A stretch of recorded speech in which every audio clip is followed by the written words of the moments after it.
tiga narasumber kita, ada Pak Marus Subagio, kemudian juga ada Pak Ishak Girsang, dan juga ada pengamat politik Mas Adi Praetno, Syarif Hidayatullah. Kita akan lanjut mulai saja dengan diskusi kita. Yang pertama kali yang disampaikan oleh Pak Marus Subagio mengenai pemindahan ibu kota yang menjadi saya memberikan penghormatan kepada partai penguasa. Partai penguasa, baik kalau begitu.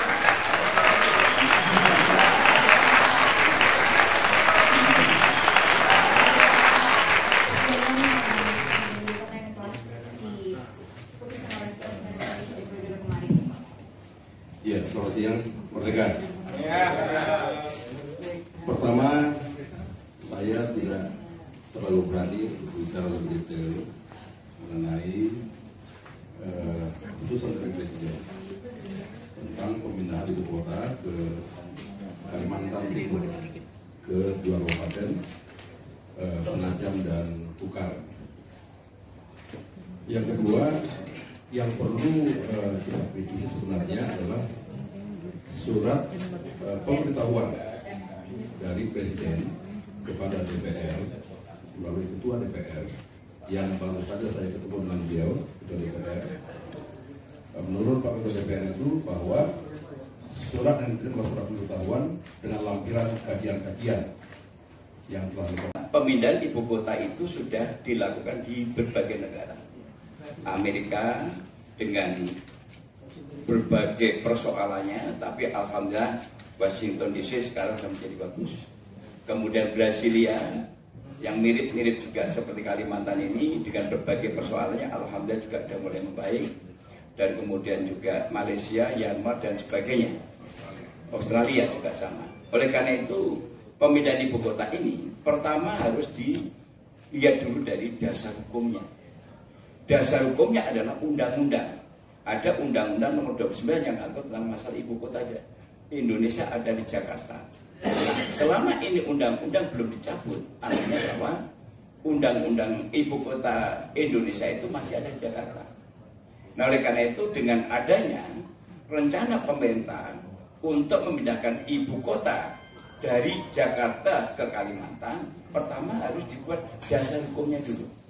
Bagaimana pada waktu masa transisinya nanti selama 5 tahun, 4 tahun ke depan ini seperti apa? Nah, oleh karena itu nanti pertama yang harus disiapkan adalah regulasinya.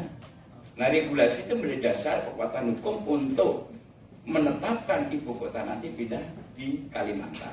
Ini satu. Dan kedua, dasar hukum ini bisa diinisiasi oleh DPR maupun pemerintah. Namun, menurut pengalaman saya, karena ini adalah merupakan rencana kerja pemerintah, maka inisiatif daripada revisi undang-undang ini harus diinisiasi oleh pemerintah. Karena pemerintah sudah punya perencanaan. Saya rasa tepat, Bappenas sudah menyiapkan dari berbagai perencanaannya, dan kemudian juga sudah membuat satu rencana kerjanya, dan tinggal dasar hukumnya. Nah, dasar hukum nanti ini tentunya pemerintah sudah mulai bekerja. Saya monitoring dari tadi pagi itu Kementerian Kehutanan, ATM masing-masing sudah merapatkan, dan kemudian juga dari kementerian terkait sudah menyiapkan untuk mendorong atau mendukung rencana kerja Bapak Presiden untuk memindahkan ibu kota ini. Dan tentunya Menkumham bersama Bappenas juga harus menyiapkan tentang rancangan undang-undang yang akan direvisi. Kalau tidak salah ada beberapa undang-undang yang harus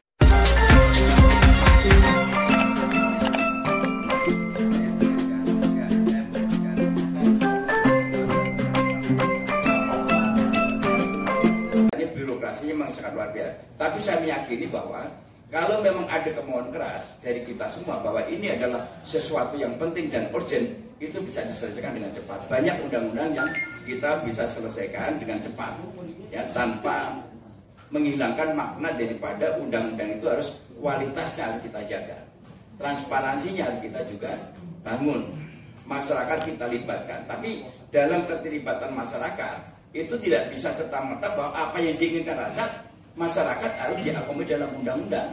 Karena tentunya harus ada kebutuhan-kebutuhan politik yang akan diambil dalam rangka untuk mendukung daripada rencana kerja pemerintah. Kalau saya lihat dari rencana yang disampaikan Bappenas itu sangat bagus.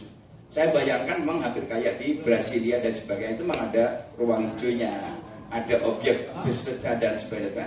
Namun tentunya saya mengingatkan kepada pemerintah, jangan sampai ekonominya nanti itu dikedepankan, akhirnya kembali lagi Robin seperti Jakarta lagi. Kalau memang di sana dipusatkan kota pemerintahan, ya harus kota pemerintahan. Jangan lagi ada pusat bisnis dan sebagainya. Sehingga nanti akhirnya memindahkan kepadatan Jakarta, dipindahkan ke Kalimantan. Tapi dari aspek ekonomi memang bagus, karena di Kalimantan itu terang. Kalau kita ke sana prihatin, lahan yang begitu luas, tapi belum termaksimalkan, belum bisa dioptimalkan untuk kepentingan ekonomi. Ini persis ketika zaman Pak Harto itu membuat kebijakan yang namanya transmigrasi, ya, dengan perkelapa sawitan plasma inti. Sekarang ini sudah mulai terjawab. Untuk menjawab kesenjangan ekonomi antara Jawa dan luar Jawa, itu sekarang satu-satunya hanya dari Indonesia sawit. Tokoh politik menilai ini ada kerjasama antara Pak Presiden Joko Widodo dengan Gerindra seperti itu. Ayo.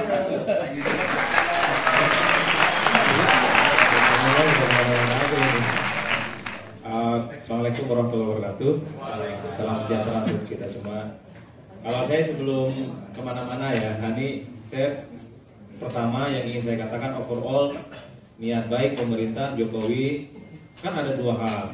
Itu mengurangi beban kepadatan yang ada di Jakarta, soal polusi dan kecematan. Itu perlu kita dukung.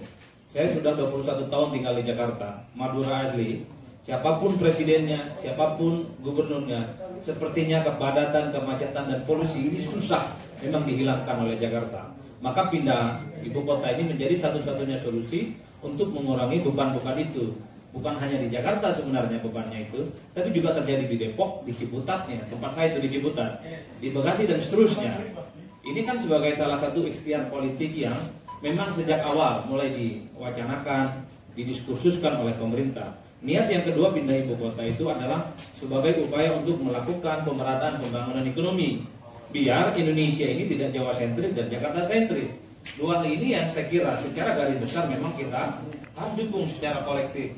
Karena biar bagaimanapun ke depan Indonesia tentu pembangunannya itu ya harus di mana-mana, di Kalimantan, di Sulawesi dan semacamnya. Cuman kan yang harus dijelaskan kepada publik selanjutnya adalah bagaimana naskah akademik pemindahan ibu kota ini sampai kepada publik.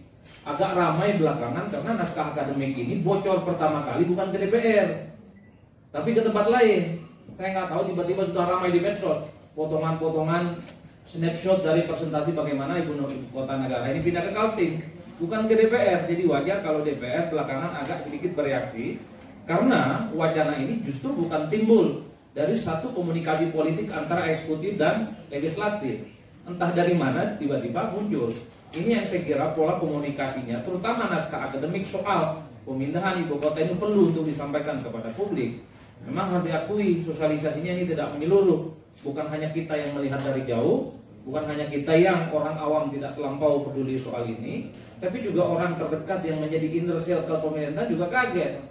Sebab itu diskursus ini memang perlu dimatangkan, terutama dengan pihak-pihak terkait seperti DPR. Karena itulah sebelum bicara regulasi Pak Firman dan Pak Yudhara, saya kira naskah akademiknya ini layaknya untuk di-share kepada publik, sehingga ada feedback, ada catatan kritis tentang apa saja yang kira-kira perlu dipersiapkan untuk pindah ibu kota. Karena pindah ibu kota ini bukan pindah kos-kosan, bukan hanya pindah fisik, bukan hanya Monas yang digotong gitu ya, yang viral di mana-mana pindah ke Kalimantan, tidak. Tapi ini sebagai upaya untuk memindahkan orang hidup dengan komunitas-komunitas yang ada di dalamnya. Tentu kita tidak mau pindah ibu kota itu seperti Canberra. Saya berapa kali ke Canberra, sepi sekali. Sebagas pusat ibu kota di Canberra, jam 12 siang cari orang di luar rumah itu nggak ada. Kalau pohon sama kanguru banyak. Kita khawatir gitu, sebagai upaya untuk menyemarakkan dan pemerataan pembangunan, tapi justru ini tidak ramai dan tidak semarak seperti di Canberra. Pasti ada visibility studies yang ini nggak selesai. Sebab itulah pemindahan ibu kota ini tentu harus melalui perencanaan-perencanaan yang matang, tidak buru-buru, melalui sosialisasi dan perencanaan yang matang. Sekali lagi kita tidak mau ibu kota yang baru ini justru sepi, karena orang yang tinggal di sana itu merasa dirinya ngekos. Orang Sydney yang bekerja di Canberra, weekendnya pulang dia ke Sydney. Orang Melbourne yang kerjanya di Canberra, weekendnya juga pulang ke. Memang duitnya banyak, tapi naik bisnya cepat juga mas. 2 jam 3 jam enak lah, travelnya murah, bisa dinego juga harga kawan mungkin. Tapi ada satu hal, saya khawatirnya karena ini menyangkut lingkungan orang hidup. Jadi orang PNS yang bekerja di sana juga pun merasa at home, bukan merasa dia ngakon dan tinggal sementara. Ini yang saya kira memang harus dipikirkan bagaimana ibu kota yang baru ini semarak, muncul pusat-pusat peradaban baru yang kemudian menjadi tempat magnet baru sehingga orang juga tertarik membangun pusat peradaban di sana. Di Canberra itu ada ANU, Australian University, kampus yang saya kira juga sudah mulai mendunia, sehingga sekalipun di situ pusat pemerintahan dan sepi, adalah orang yang melakukan studi-studi serius. Ini yang saya kira menjadi penting, memindahkan orang, mental model, gaya hidup dengan di tempat yang baru, itu bukan perkara mudah.